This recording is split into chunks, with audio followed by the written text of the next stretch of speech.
क्योंकि दोनों फंस रहे हैं ना भैया, फंस रहा तो दोनों फंस रहा है, दोनों फंस रहा है। जो 50 से ऊपर जैसे ही बढ़ रहा है वैसे ही 10% ईडब्ल्यूएस का भी फंस जा रहा है और इधर भी 10% जो बढ़ा है भी फंस जा रहा है। 80% से अधिक जो आरक्षित जातियां हैं उनकी जनसंख्या हो चुकी है। ये कॉन्फिडेंस नहीं है, ये दरअसल नीतीश कुमार पर नैतिक दबाव है।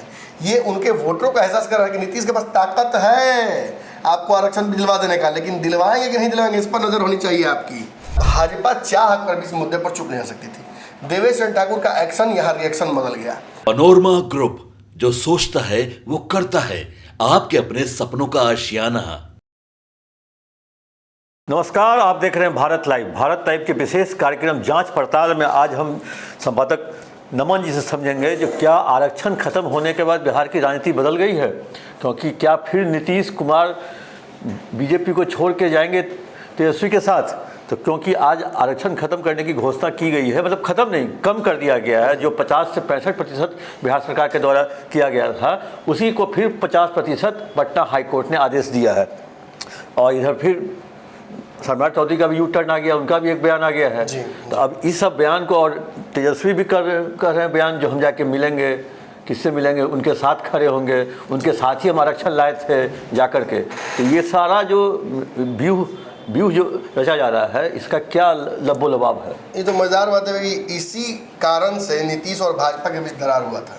मोदी जी के दरवाजे पर गए थे तेजस्वी यादव को लेकर नीतीश कुमार, और ये भी दाव मोदी का माफ कीजिएगा लालू यादव का ही था और तेजस्वी यादव का ही था कि नीतीश को अपने पाले में करने के लिए नीतीश कुमार को जातीय समीकरण में फंसाओ।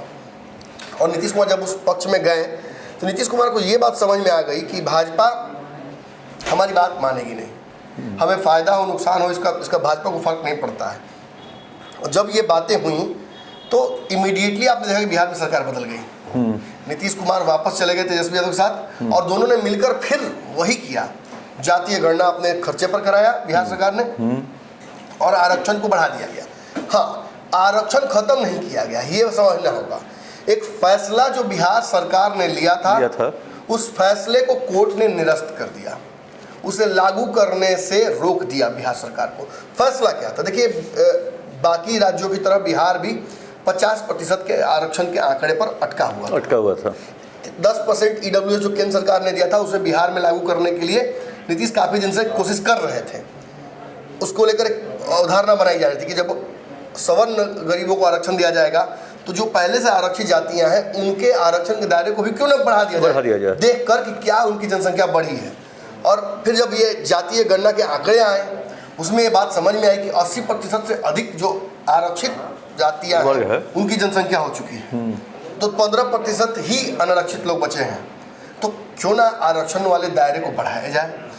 वोट बैंक की राजनीति समझिए नीतीश कुमार की, तेजस्वी के वोट बैंक की राजनीति समझिए, नीतीश कुमार के प्रधानमंत्री बनने की चेष्टा समझिए, जो भी कारण रहा हो, नीतीश कुमार ने इसी तरीके 2015 में डीएनए के मुद्दे पर भाजपा को घेरा था। और इस बार भी भाजपा के पास किसी लड़ने के लिए उनके पास एक बड़ा मुद्दा था। नीतीश कुमार ने सबसे पहला जो स्कीम लाया था वो यही लाया था कि अब जातीय गणना हमने बिहार में करा लिया, अब देश भर में कराएंगे। कांग्रेस के बड़े बड़े नेता जातीय गणना कराने की मांग करने लगे थे और मोदी को घेरने लगे थे, लेकिन जैसे ही नीतीश कुमार भागे वापस इंडिया गठबंधन से, ये मुद्दा उनके हाथ से निकल गया। क्योंकि जातीय जनगणना कराने वाला नेता कौन है? नीतीश कुमार। किसने इच्छाशक्ति दिखाई? नीतीश कुमार ने। किसने पैसे खर्च किए? नीतीश कुमार सरकार ने। और जब ये सब कुछ उन्होंने किया तो लड़ाई भी वो भाजपा से इस पर लड़ सकते थे, लेकिन जैसे ही वो हटते हैं स्कीम ही खत्म हो गई। कांग्रेस प्रयास करती रह गई, कोई फायदा नहीं हुआ। तेजस्वी यादव पूरे चुनाव में आपको यही बोलते नजर आए जो हम पंचनामा में साफ साफ बोले थे। उस समय पता नहीं, मैं जब बोलता हूँ तो लोग मुझे दुश्मन की उस मान लेते हैं अपना। अब हम जाति बदल के यहाँ यादव तो नहीं लिख लेंगे आपको मनाने के लिए। मैं ब्राह्मण हूँ, मैं मिश्रा हूँ, मैं सभी की बात करता हूँ, यही मेरी मौलिकता है। चैन से रात में नींद आ जाता है, यही मेरी मौलिकता है। नोटों की गड्डियों पर सोकर झूठ बोलकर मुझे फायदा नहीं है।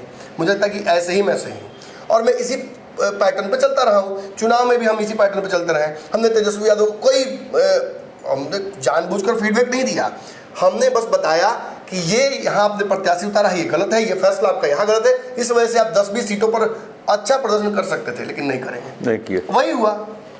अब प्रत्याशी तुमसे 1 सीट जीत गए आप, 9 के आंकड़े से ऊपर आप नहीं कीजिए। फेसबुक जाकर देख लीजिए, नमन मिश्रा लिख दिया था कि डबल डिजिट में नहीं जाइएगा, नहीं गए आप। अब आप जोड़ लीजिए पप्पू यादव को, तो आपके मुंह पे और बड़ा तमाचा है। अगर आप पप्पू को जोड़ के 10 पुराते हैं अपना, तो इतना बड़ा तमाचा आपके मुंह पे जितना तो हम भी नहीं मार पाएंगे बोल के। और आज आपने देखा फिर पोलिंग में वही हो रहा है। तो कहीं ना कहीं हमने हर बार आपको सही बातें बताई हैं।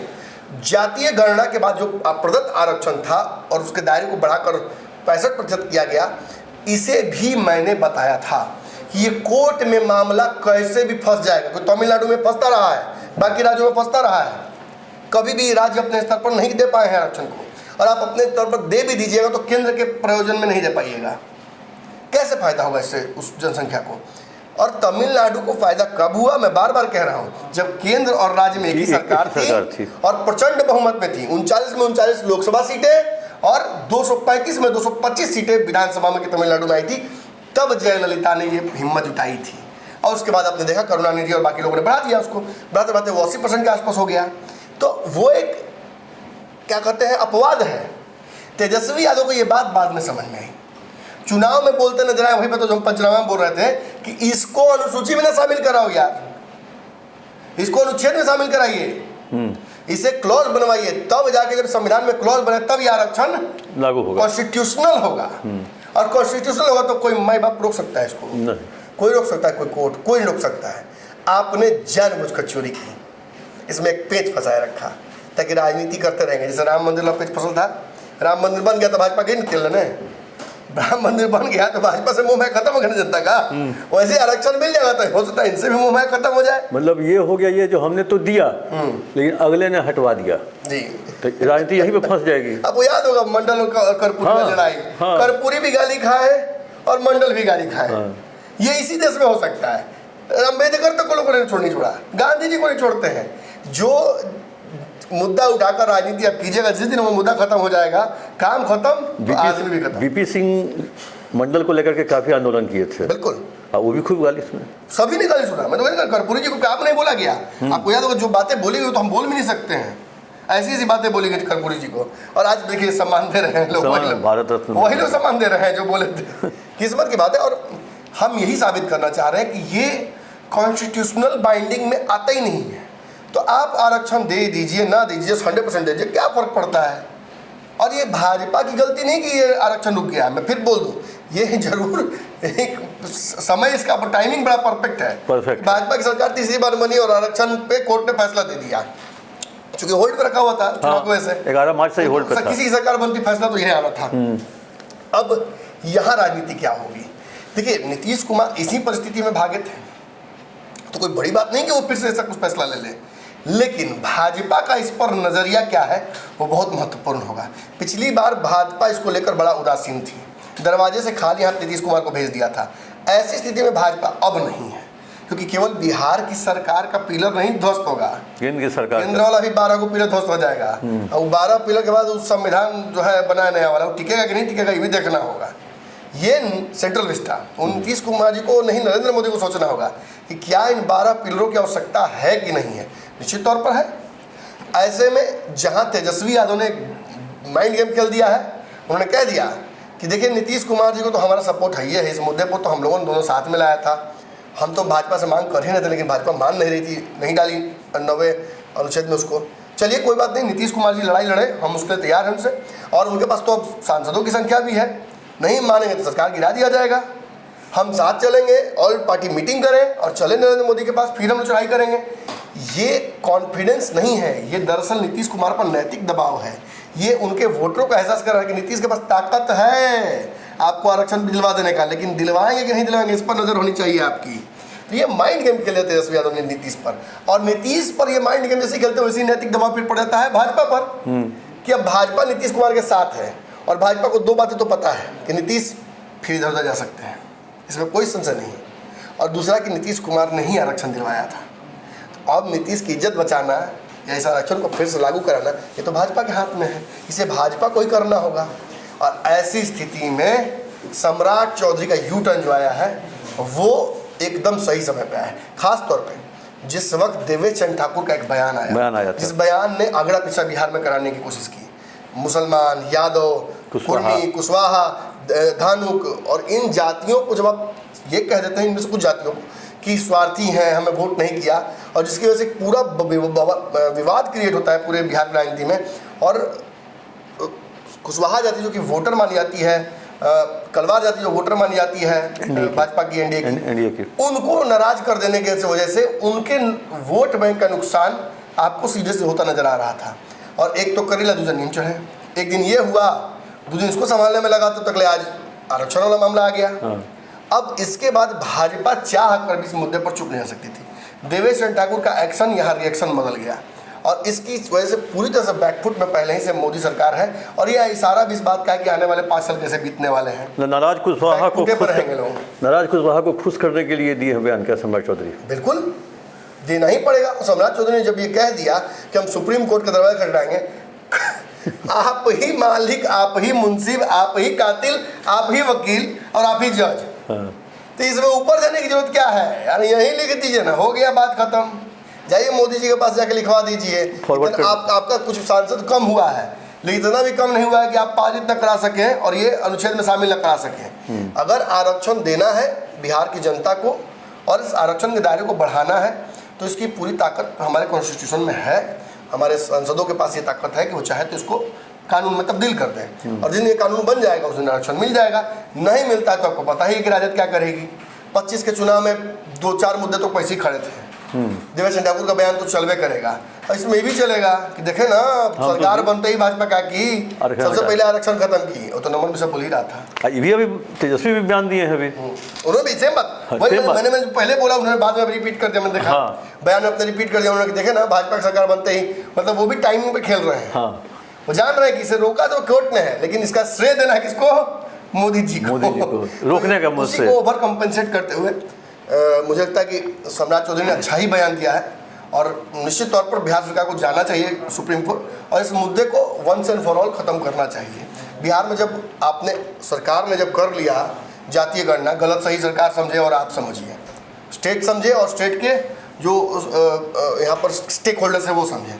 हम पत्रकार हैं, सरकार जब आंकड़े सामने लाती है और आंकड़ों के आधार पर आरक्षण बढ़ाने की संभावनाएं बनती हैं तो हम उसके हक में खड़े हैं। हम चाहते हैं कि आरक्षण का दायरा बढ़े, हम चाहते हैं कि अनुसूचित जातियों को भी 10% आरक्षण जो ईडब्ल्यूएस से मिलता है वो भी मिले, क्योंकि दोनों फंस रहा है ना भैया, फंस रहा है तो दोनों फंस रहा है, दोनों फंस रहा है। जो 50 से ऊपर जैसे ही बढ़ रहा है वैसे ही 10% ईडब्ल्यूएस का भी फंस जा रहा है और इधर भी 10% जो बढ़ा है भी फंस जा रहा है, दोनों फंस जा रहा है। दिक्कत ये है। हमको तो कहीं जातीय जनगणना ही तो सही नहीं है। हो सकता है बिल्कुल सही हो, क्योंकि इस पर आवाज उठा है बहुत। आप हम कैसे मतलब इसको, हमारे पास वो मशीनरी नहीं है कि हम इसे वेरीफाई कर ले कि आंकड़े गलत हैं। हाँ, कुशवाहा जाति, तेली जाति, माली जाति, चमोली जाति, कुछ जातियों ने अपनी नाराजगी दर्ज की थी कि हमारे आंकड़े गलत दिखाए जा रहे हैं, केवल यादव का ज़्यादा दिखाया जा रहा है, हमारा कम दिखाए। तो खैर वो तो अपनी बात है, अपना आरक्षण भी अपने से भी जनगणना वो लोग करा सकते हैं चाहे तो, लेकिन जो सरकार ने करा उस पर क्वेश्चन कैसे हम उठा सकते हैं? उसको हम नहीं उठा सकते हैं, उससे पॉलिटिकल पार्टी उठा।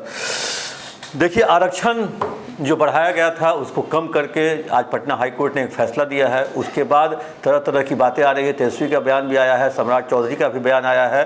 अब नीतीश कुमार की तरफ से क्या बयान आता है, क्योंकि अभी तक जेडीयू की तरफ से कोई बयान नहीं आया है। क्या भविष्य में इस आरक्षण को लेकर के नीतीश कुमार का कुछ स्टैंड अलग होगा? क्या बीजेपी के साथ रहेंगे या बीजेपी से अलग जा कर के फिर वो अपना स्टैंड क्लियर करेंगे? अब आप देख रहे थे जाँच पड़ताल, तब तक के लिए दीजिए इजाजत, लेकिन अपना कमेंट जरूर दीजिएगा कमेंट बॉक्स में जाकर। पनोरमा ग्रुप, जो सोचता है वो करता है। अगर ये वीडियो पसंद आई और वह बिहार के राजनीति और बिहारियत से सरोकार रखेनी तो सब्सक्राइब बटन दबा के चैनल के सब्सक्राइब कर ली। ओजे एगो घंटी बा, ओकरा बटन दबा देला से कुल सटीक और मारक खबर रुआ मुफ्त में मिल जाई। अगर रुआ पत्रकारिता के हमनी के नया प्रयोग में सहयोग कर चाहतानी तो ज्वाइन बटन दबा दी। पेटीएम नंबर नोट कर ली 9386816700। धन्यवाद।